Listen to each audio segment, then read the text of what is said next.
The 4-month regression doesn't stop, and here's why. Hi, I'm Kat, I'm a pediatric sleep consultant, and I get your baby or toddler sleeping well. I would love to be able to tell you an end date when the 4-month sleep regression actually ends, but I can't give you one. The reason for that is because the 4-month sleep regression is a permanent change to how your baby sleeps. They stop sleeping like a newborn, and then they start sleeping how we sleep as adults. They are never going to go back to sleeping like a newborn because developmentally you want them to go through the 4-month sleep regression. That is normal for every single baby and adult. Where it gets really tricky is we talk about the 4-month sleep regression, but the rough average range is somewhere between 3 to 5 months. But you can see signs as these permanent changes in your baby's sleeping patterns as early as 8 weeks. So when you had a newborn, they were likely pretty easy if you were actively settling them to sleep. So that would have been through feeding, through rocking, through shushing, through padding, through co-sleeping, through holding. Any of those things would usually be able to get your newborn to sleep. When they go through the 4-month sleep regression, they then start to get defined sleep cycles.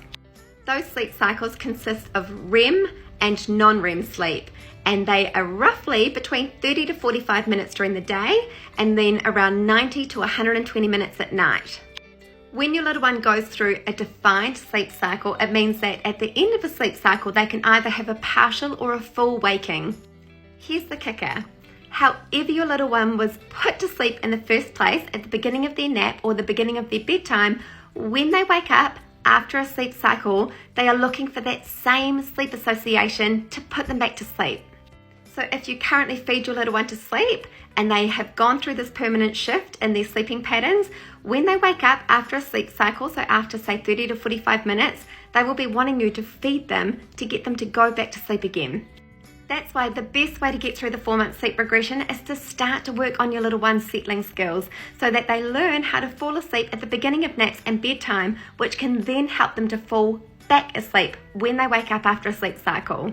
I teach this in my 3 to 4 month mini program. It's designed specifically for babies who are going through the 4-month sleep regression.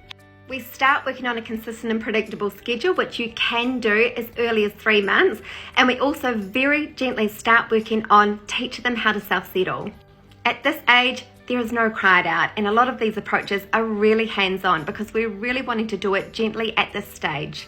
So if you need that extra help and you want to get started straight away, it's only 45 minutes. Click under my photo and you can access the 3 to 4 month mini program straight away. I hope this helps. Make sure you follow for more.